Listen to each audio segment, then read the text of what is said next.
Hello guys, kamusta po? You're watching News Listener. Ako po si Angelo at pag-usapan natin tong accomplishment report ni Sara Duterte sa kanyang opisina, the Office of the Vice President.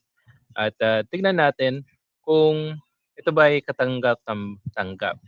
Kasi 3 taon makalipas na naging nanalo siya bilang Vice President at merong ambang impeachment trial niya. 'Di ba? So, itong information na 'to, ni-release po ito noong, Lunes, kahapon po, nung nag-umpisa yung impeachment pre-trial, okay. So, ang gustong sigurong gawin nila is ipakita yung nagawa ni Sara Duterte, alright? So, let's talk about that and it shows here on the screen, um, isa-isahin natin, okay.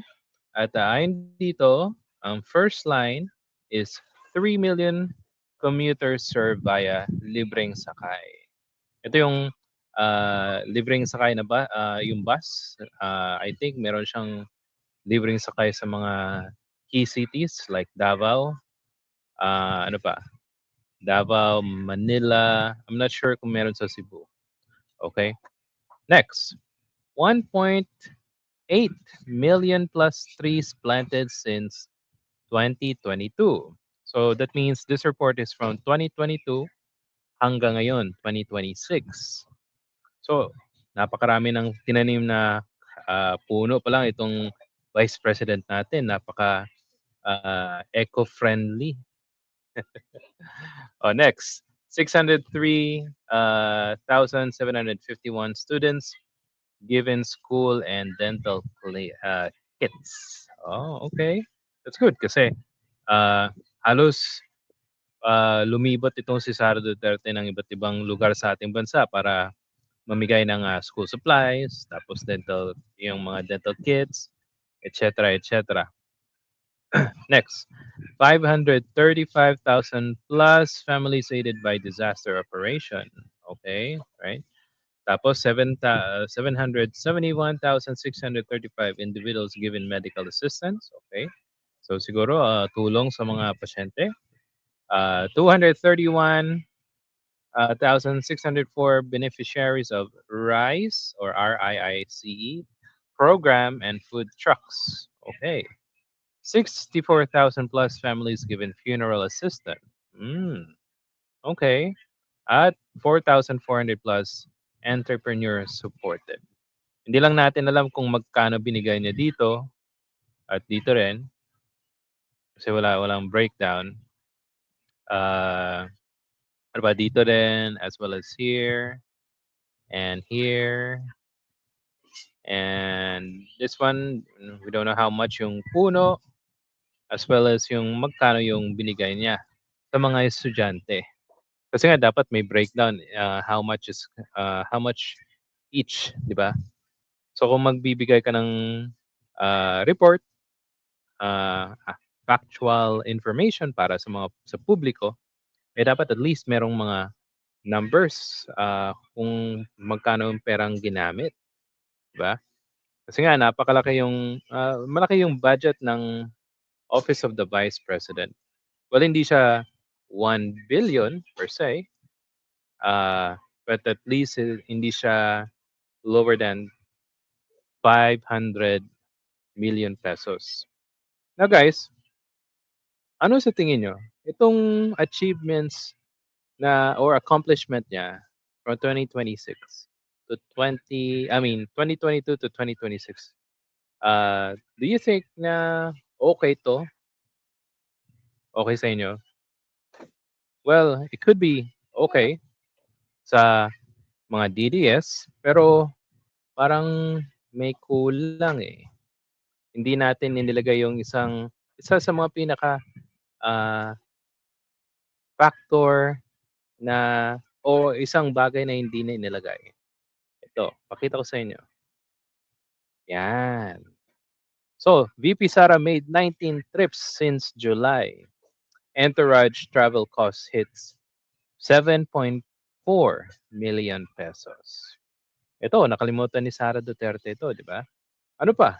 nakalimutan niya idagdag yung anong nagawa ng kanyang confidential funds, ba?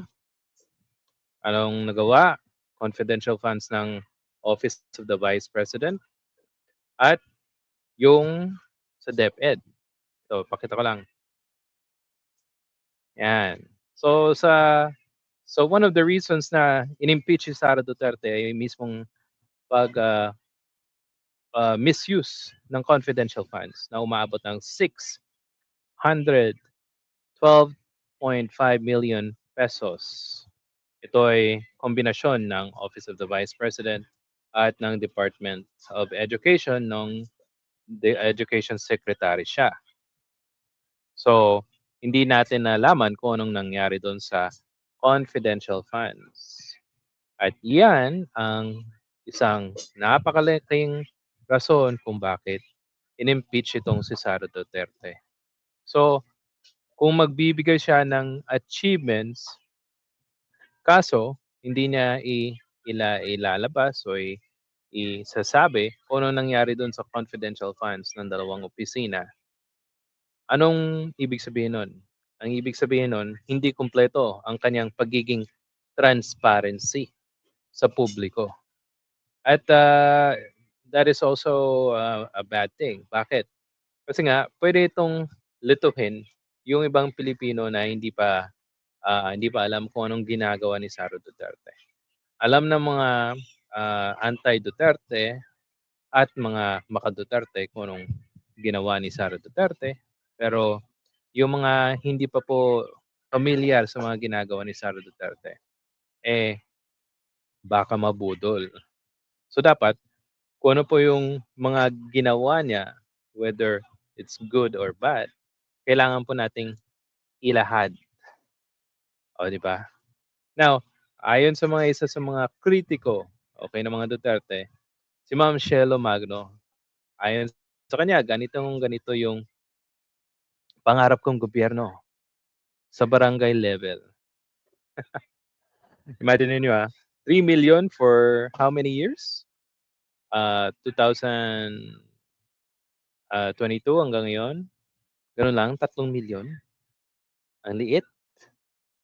Ito, gusto kong i-compare 'to sa nagawa ng Quezon City Government sa libreng sakay, okay. At ito guys, ayon sa information galing sa Inquirer, City Government of Quezon City, at it shows here, nasa kanilang programa po, nag-umpisa noong 2022. Nakapag-serve na po sila ng 45.6 million passengers. And ongoing pa po yan hanggang ngayon. Okay? So, napakalayo. Imagine niyo yung difference ng 3 million kaysa sa ganito. Ang ginagawa siguro ni Sara Duterte, most of the achievements is uh, travel, ah, tanim ng puno dito, puno dun, tapos magsi-speech, ano pa, magsi-speech siya, and then pupunta siya sa mga events, ah, pero hindi mo talaga makikita yung kanyang ginagawa as Vice President, as a working Vice President doon sa opisina niya. Halos nasa ano lang siya, nasa events, and wala, yung achievements na 'to napaka-ano pa, napakahina pa, napaka-different, napaka-ano pa, napakalaki ng pera ng ginagastos niya at pumupunta pa siya sa iba't ibang bansa, pero ganito lang yung achievement ng tao na ito. Okay, now I want to show you also yung difference ng pamumuno po ni former Vice President Leni Robredo. Ito yung kanyang achievements sa Office of the Vice President from 2022, 2016 hanggang 2022. Yan, pwede niyo i-check sa online. Meron siyang medical assistance, Meron siyang sikap.ph, naghahanap ng trabaho para sa mga aplikante.